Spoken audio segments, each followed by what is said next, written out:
अरे काका, आप इतने परेशान क्यों हैं? अरे भैया, हम क्या बताएं आपको। जो हमारा लड़का है ना, वो पढ़ाई लिखाई छोड़ के राजनीति में कूद गया, प्रधान बनना चाहता है। अरे ये तो बहुत अच्छी बात है काका। प्रधान बन जाएगा, गांव समाज का नेतृत्व करेगा और गरीबों को उठाने का प्रयास करेगा वो।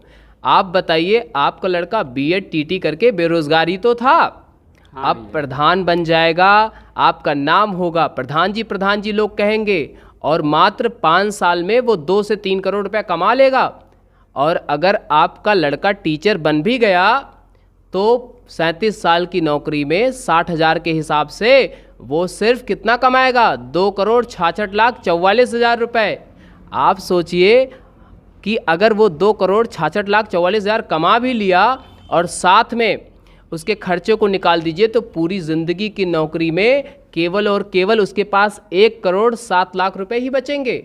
अब सोचिए, प्रधान बन जाएगा, आपका नाम रोशन कर जाएगा, लोग प्रधान जी करेंगे, करोड़पति बनेगा अलग से। और वैसे भी आपके लड़के में सारी क्वालिटी हैं प्रधान बनने के। वो झूठ बोल लेता है, नशे वालों का उसका समूह है, वो लोफरों के साथ उठना बैठना है, और गप्पी तो आप ही का है बेटा है, कितना बड़ा है आप तो जानते ही हैं काका। तो प्रधानी वो जीत सकता है। और अगर मान लीजिए वो टीचर बन गया तो वो आपके साथ थोड़े रहेगा, पत्नी बाल बच्चों के साथ जहाँ उसका पोस्टिंग होगा वहाँ चले जाएगा। फिर आपका देखभाल, आपका स्वास्थ्य कौन देखेगा काका?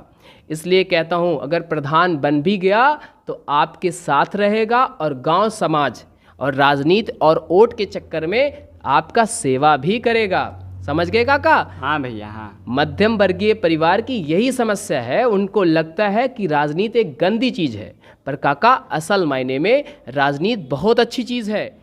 आप सोचिए कितना स्कोप है। प्रधान बनेगा, विधायक बन सकता है, कल को सांसद और फिर मंत्री बनेगा, आपका और गांव समाज का नाम रोशन कर जाएगा।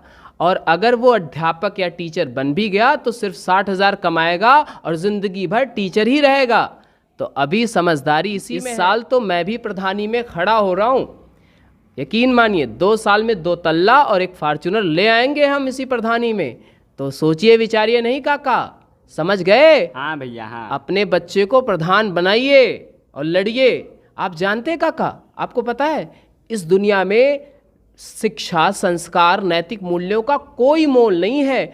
आज के ज़माना दिखावे का है कि आप क्या पहनते हैं, आप क्या किससे चलते हैं, आपका घर कैसा है, ये ज़माना आज दिखावे का है। आप बताइए, संतरी बनते हैं और गुंडा और माफिया मंत्री। इसीलिए कहता हूँ काका, अभी बताइए, कल की बात बता रहा हूँ मैं आपको, पता है कि नहीं पता है? क्या भैया, क्या? अरे हुआ ये, हम गांव में गए थे। हाँ भैया, हाँ। हमने बच्चों से पूछा, ये बताओ तुम्हारे जिले का डीएम कौन है, जिलाधिकारी कौन है? कोई बच्चा नहीं बता पाया। फिर हमने पूछा कि ये अक्खा का जो काजल, हाँ भैया, अक्खा हाँ, का हाँ। वो काजल गाना सुने है ना, हाँ, उस सुने पे सुने किसने हैं। डांस किया है? सब बच्चा बताए, सपना चौधरी।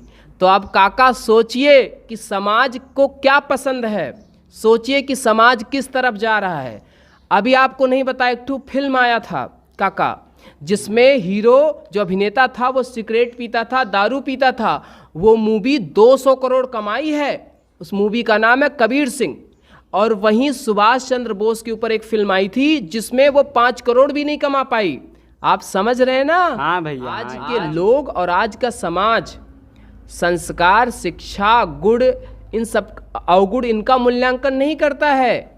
उसको तो जो दिखता है वही बिकता है। इसलिए हम भी पहन लिए प्रधानी वाला कपड़ा और इस बार चुनाव में लड़ेंगे। काका आपको पता है कि सारी नौकरी में केवल सैलरी भी मिलेगी, लेकिन प्रधान में सैलरी तो मिलती ही 5,000 है, साथ में मनरेगा से लेकर के मिड डे मील हर जगह कमीशन। और सबसे बड़ी बात, गांव का हर बंदा आपके घर आएगा, मोहर लगा दीजिए, ये कर दीजिए, वो कर दीजिए। सोचिए, प्रधानी सिर्फ पद नहीं है, पैसे का स्रोत की जगह नहीं है, बल्कि भौकाल भी बनाता है। और आपको तो भौकाल चाहिए ना? हाँ भैया, हाँ। चाहिए कि नहीं हाँ, काका? हाँ, अरे। और काका एक बात और बताएं आपको, हम प्रधान बनाइए और विकास करिए। सबसे पहला अपना विकास करिए। प्रधानी का मूल मंत्र मैं आपको दे रहा हूं, सबसे पहले अपना विकास और दूसरे का विनाश। यही चलता है काका। देखिए, जब तक चुनाव है तब तक गीदड़ बने रहिए, पैर पर गिरिए, काका दादा करिए, चाय पिलाइए, कॉफ़ी पिलाइए, और जब जीत जाइएगा तो सबको बताइए कि प्रधान आप ही हैं। समझ गए काका? हाँ हाँ, एकदम एकदम। और काका हम आपको का बताएं, काका प्रधानी घर बैठे आमदनी करने का स्रोत है, जरिया है। अगर प्रधानी में लोग पैसा कमाने नहीं आते हैं तो फिर ये 5 लाख 10 लाख रुपए चुनाव के समय क्यों खर्च करते हैं और कहाँ से खर्च करते हैं? समझ रहे हैं काका? हाँ हाँ, और एकदम। सबसे बड़ी बात कि ये प्रधानी में ये पैसा खर्च क्यों करना? अगर आपको जनता का विकास करना था तो वो पैसा आप चुनाव से पहले क्यों नहीं खर्च किए जनता के लिए? आज आप जनता को जो खिला रहे हो, पिला रहे हो, 5 लाख 4 लाख जो खर्च कर रहे हो, उसके पीछे उद्देश्य सिर्फ एक ही है काका, और उद्देश्य ये है कि एक बार चुनाव जीत जाएंगे फिर लूट कर सब खा जाएंगे। मनरेगा में हिस्सेदारी, मिड डे मील में चाहिए इनको, सड़क का निर्माण में चाहिए, शौचालय में चाहिए, यहाँ तक कि जॉब कार्ड के लिए भी ये पैसा लेंगे। अरे लेते हैं, और आप भी लीजिएगा। एकदम लेंगे भैया, काहे नहीं लेंगे। बिल्कुल, यही सोच करके तो आप भी चुनाव लड़ रहे हैं, हाँ, है ना? एकदम, हाँ। लेकिन मैं भी यही सोच करके लड़ रहा हूँ कि जनता से मीठी मीठी बात करेंगे, और रात में तो हमने ख्वाब में देख रखा है 2 करोड़ 2 करोड़ 2 पढ़ लिख करोड़। लेता तो अच्छा हो जाता।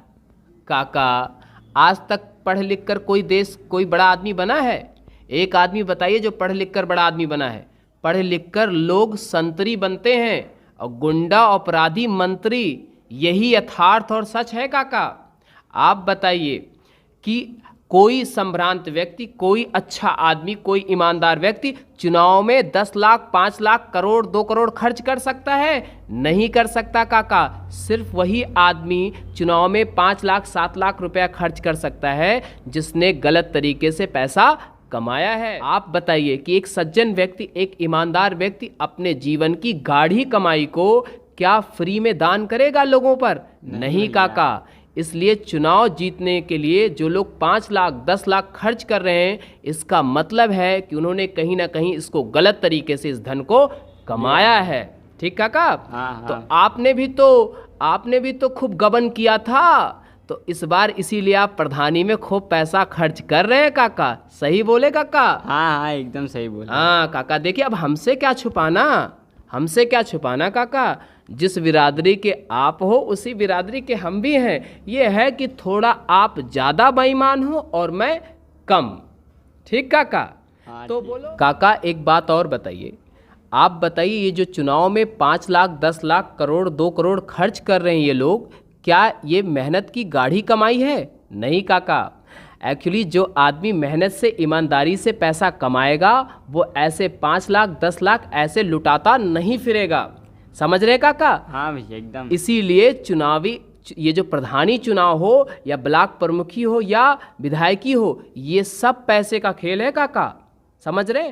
और इतना पैसा काका एक ईमानदार व्यक्ति नहीं खर्च कर सकता, क्योंकि कोई भी व्यक्ति अपने मेहनत की गाढ़ी कमाई यूं ही लुटाता नहीं फिरेगा काका। आप समझ रहे ना काका? हाँ, एकदम एकदम। और एक बात और काका, अगर कोई गांव का विकास करने के लिए प्रधानी लड़ रहा है तो वो फिर इतना पैसा आज क्यों खर्च कर रहा है चुनाव के पहले? इससे पहले उसने कभी खर्च क्यों नहीं किया? समझ रहे हैं ना काका? हाँ हाँ, आज बताइए, आज प्रधानी आया है, हर जगह मेला जैसा लगा हुआ है, पार्टियां हो रही हैं। जिस दिन चुनाव खत्म हो गया काका, कोई भी प्रत्याशी नज़र नहीं आएगा काका। हम आपसे कह रहे हैं। और वैसे भी आपसे क्या छुपाना, आप और हम दोनों एक ही कैटेगरी के तो हैं। ये है, आप थोड़े ज़्यादा बेईमान हैं, हम थोड़े से कम। आप भी चुनाव लड़िए प्रधानी का, और हम तो लड़ ही रहे हैं। ठीक काका? अच्छा ठीक काका, आज्ञा दीजिए। जयराम जी की। जयराम जी की भैया।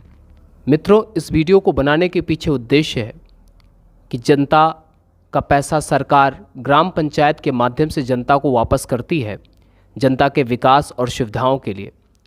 और इस चुनावी समर में अगर आपने गलती से भी गलत बेईमान प्रत्याशी को चुन लिया तो वो जनता की, अर्थात आपके पैसे का दुरुपयोग करके स्वयं का विकास करेगा और देश की जो स्थिति है, विकास है, वो बाधित होगी। यानी आपकी जिम्मेदारी बहुत बड़ी है। इसलिए आप सभी मतदाता, आप जिस भी गांव, शहर, कस्बे से आते हैं, आप ऐसे प्रत्याशी को चुनें जो ईमानदार हो, जो जनता के पैसे का सही इस्तेमाल कर सके और वो जनता के भलाई के बारे में सोचता हो। आप सभी समझदार हैं, आप पर देश का दायित्व है, इसलिए सोच समझ कर निर्णय लीजिए और सही प्रत्याशी को ही विजयी बनाइए। जय हिंद, जय भारत।